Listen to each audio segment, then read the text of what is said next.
Beginning art classes, it's Miss Silva, obviously. Today we're gonna start our very first virtual lesson. You might hopefully still have your 1-point perspective sheet that I handed out before we went on break. So if you still have that, great, grab it. We're gonna start with the front side. Our second lesson is going to be the back side, but you'll need this. You'll also need a pencil, maybe an eraser, and a ruler if you have one. If you don't have a ruler, the side of a piece of paper will work. The side of anything straight and flat will work. A cereal box, a folder, anything you can find that seems like it's a straight edge will be totally okay. All right, let's get going. Alrighty, so we have our 1-point perspective sheet out in front of us. Looks like this on the front, back side. Should look something like that. We'll get there in a minute. So the first thing I want you to do, and just like it says right here, you're gonna use your ruler and draw a horizon line, okay?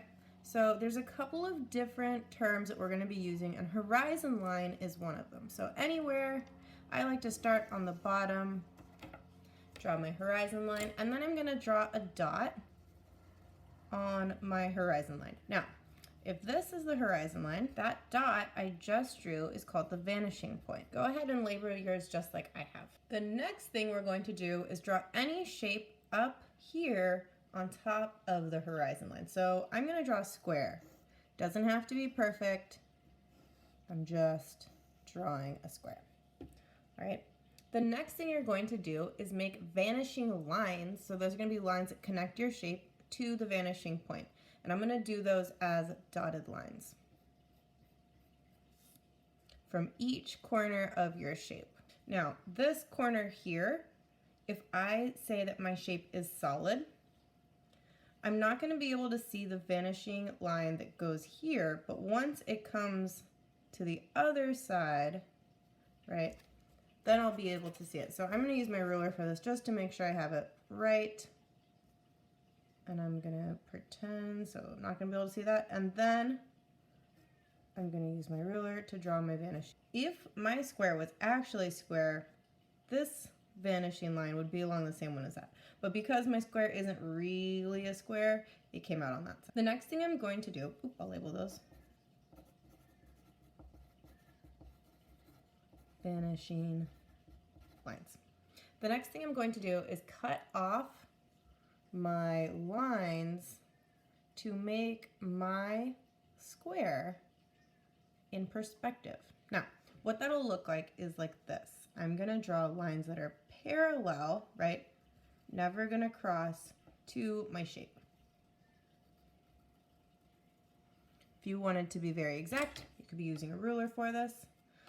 For the purposes of just this first practice one, I'm not going to. So now I should have something that looks like a square with some extra lines around it. We've actually just made our square into a form, right? So the difference between shape and form. Shape is 2D, form is 3D. A 3D square is called a, this will be the time that I'm looking for hands, it's a cube. Y'all know that already though. To make it look very 3D, I'm gonna go ahead and shade one side just a little bit. And this bottom part, we'll pretend that our light source was coming from up here. So it's gonna be real dark. Alrighty. You should have a cube that looks like it is going towards the vanishing point or away from it. Next up, we are going to go to the number 2 box. Same thing, but this time, maybe put your horizon line right in the middle. You can put your vanishing point anywhere you want. I'm gonna put mine over here this time. And I want you to draw 3 shapes, okay? One of them you're gonna put above the horizon line, one of them you're going to put on the horizon line, and the third one you're gonna put below the horizon line. I like to use squares because I think they're easy, but you can use any shape you want. I'm gonna make a triangle that goes across the horizon line. And then I'll make a rectangle down here below the horizon line. For this one, I am going to use my ruler because I have some other shapes going on, and I'm going to start with the shape that's closest to the horizon line. So from each corner of my shape, I'm going to make a dotted line towards the horizon line. From this corner here, I'm not going to be able to see probably any of that vanishing line, so I'm not going to draw it. I'm going to do these three next, and then this one is last. So you notice, right, that I didn't go through my triangle with my vanishing line there. I decided to just stop my vanishing line so I didn't cut through another shape. But I am making sure that I use the vanishing point every time to connect. Doop, doop, doop. And down here. And when I get to that other shape, I'm just going to stop. All right, so now I have vanishing lines drawn on all of my shapes. My last step is going to be to cut those vanishing lines off so that my shape becomes a form. So I'll use my ruler for this time. And however long or short you let your vanishing lines go is how big your shape is going to be. But remember, your vanishing line cutoff lines always need to be parallel to your original shape. So if I'm using this line here, I'm going to cut it off right there. And I'm making sure that those lines are parallel. Cool. So there are my forms now. So my 3D from 2D.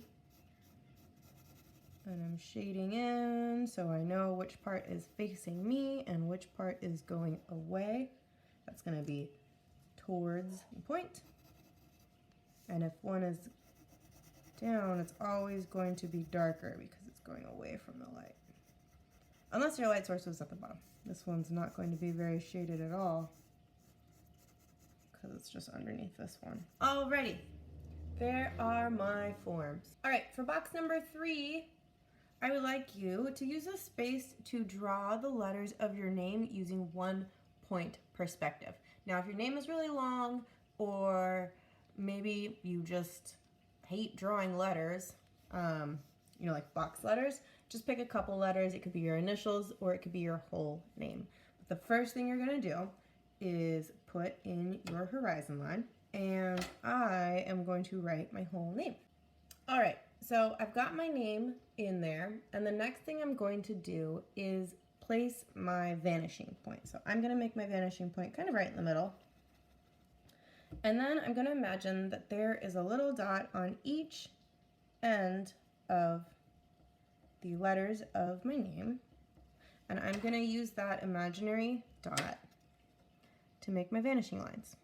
I like to start with the letters that are closest. So I'm gonna go all the way to there. Maybe I'll do that dot first. Even this one here, but when I get to the other part of the S, I'm gonna stop so it doesn't go through it. So I'm always going towards the vanishing point with my ruler. So now I have all of my vanishing lines drawn. Some of it was kind of tricky because I wanted to make sure that I wasn't going over one of the lines that had come in a letter that was closest to the vanishing point. So like here, you know, when I hit this vanishing line, I decided to stop for my A to my V. It's a little tricky, but I think we can get the hang of it together. My next step is going to be to cut off my letters, my 3D letters now, so that they don't go on forever and ever. Because right now it kind of looks like my letters are going on and on and on and on until they get to the vanishing point. They finally disappear. I'm going to start cutting my letters off about there. This space is going to kind of be the same for all of my letters. If you wanted, you could use your ruler. It's about, ooh, I don't know, about a 1/2 inch, but I'm just gonna eyeball it. And then I'm making sure that my lines are always parallel to my original block letters. And then my last step is going to be to add some shading. If you want to erase some of those lines, you're more than welcome. The vanishing lines that we don't need anymore. And you can do some shading. If you have colored pencils at home, you can go ahead and use colored pencils for the shading part. That would create a really cool effect. If you don't have colored pencils, don't worry about it. This is going to be it for our first lesson. Our next lesson will do the back side of this sheet together, and you'll be designing your very own dream room with whatever you want in it. When you're all done with this front side and you're all done either using your shading with pencil or with color, it's totally okay. Go ahead and take a picture of it with your iPad or phone and upload it to our assignment on Neo so I can go ahead and get you some points. It'll be like a virtual stamp. I'll see you next time.